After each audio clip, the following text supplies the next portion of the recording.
I'm speaking with Marcus Guzzardi, Jeff De Felice's co-portfolio manager on the Endeavour Fund. Marcus, welcome and thanks for participating in the Equities and Growth Symposium. No, pleasure to be here, James. Marcus, what do you look for in a smaller company that gives you the conviction to potentially add it to the fund? Yeah, so at its core, what we're looking for are smaller, globally listed businesses that operate in businesses or industry verticals that are predictable, high returning on capital and resilient. And they need to have some sort of operational or strategic lever for a management team to execute against to create extraordinary value. Usually, this is centred on a very unique customer proposition. And lastly, they must have the talent and culture that's able to execute on that opportunity. When we see all that together, what we're looking for in the end is some element of that being underappreciated by the market. And when that all comes together, that's what makes a compelling high conviction investment. What is the lower parameter for a small cap in the global context? Because of course for a lot of Australian viewers who are watching this, Australian small caps are a lot smaller than global small caps. Yeah, look, I mean, I think rules of thumb would be, circa less than $10 billion US dollars would be considered a small company in the global landscape. A nice rule of thumb that we like to think about is if you think about the 500th company in the S&P 500, that's usually around or has typically been around $3.5 billion. So when you drop below that, the level of global institutional interest and ownership drops off significantly.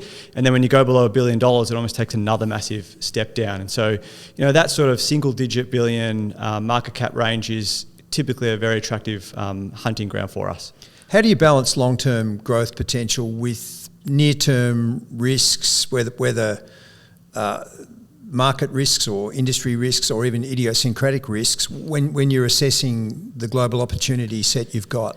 Yeah, I mean, it's about understanding both of those factors. I mean, fundamentally, our belief is the market's becoming increasingly short-term focused. Those fundamental investors that are left after the passive ones have knocked a lot of them out, they're really focused on the next 90 days, the next quarter. So the longer term lens that we can apply to our investment opportunities, the better. We're thinking about things over a 3 to 5 year time horizon at a minimum. But in saying that, we are very cognizant of near-term risks. The near-term risks that we obsess over are clearly, cycles, although we tend to stay away from, very cyclical businesses. And what we look at over those shorter increments are management execution. We define, before going into an investment, what we think this company and this management team should be able to execute against. And to retain our capital, that's what we expect to see every 90 days. And again, that's not necessarily, did they hit this EPS number this quarter? It's, did you open the factory? Did you introduce the product? Did you hire the right talent into the organisation for the next journey of this business?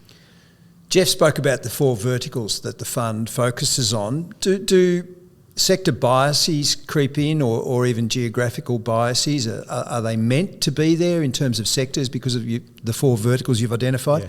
Yeah. And if so, how do you manage those biases in portfolio construction? Yeah, so I wouldn't call them biases. I call them, areas that we've developed the best expertise and networks to be able to uncover attractive investment opportunities, but also identify emerging risks. So the portfolio focuses on those 4 industry verticals: content, rollouts, royalties, and niches. And why do we choose those 4 verticals? Simple, predictable business models, proven to be attractive hunting grounds for listed market investors, and particularly the Cooper Investors way of investing. It's been a very successful areas for us to look for ideas. And then on a regional basis, we basically applied the same playbook, right? We looked for where have we been able to develop the richest and deepest networks across business communities and investment markets, and that's where we focus our time. So that's Northern Europe and the UK, the Nordics, parts of the US and Canada, and then obviously, given we're based in Australia, from time to time we'll do something here. We're only looking for 15 investments in the portfolio, and so across those markets there's more than enough opportunity for us to construct the portfolio and achieve our objectives. Can you give us an example of a company that really exemplifies well the kind of investment this fund is designed to capture? Yeah, definitely. So one that we've owned in the portfolio since we started the fund in September of 2021 is a company called Ryan Specialty Group. Now, across those industry verticals, Ryan falls into the niches bucket.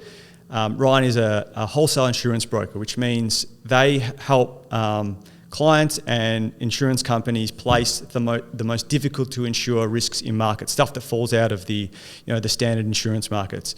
That's a very, very niche and specialised skill set that they're required to have. They basically know more about, say, cyber insurance or a specific type of property risk than nearly anyone else in the market. So when that risk needs to be insured, you come to a company like Ryan Specialty. It's founded by Pat Ryan, who was also the founder of Aon, retired and founded Ryan Specialty Group. So he's one of the best, insurance entrepreneurs that's probably ever existed in the industry.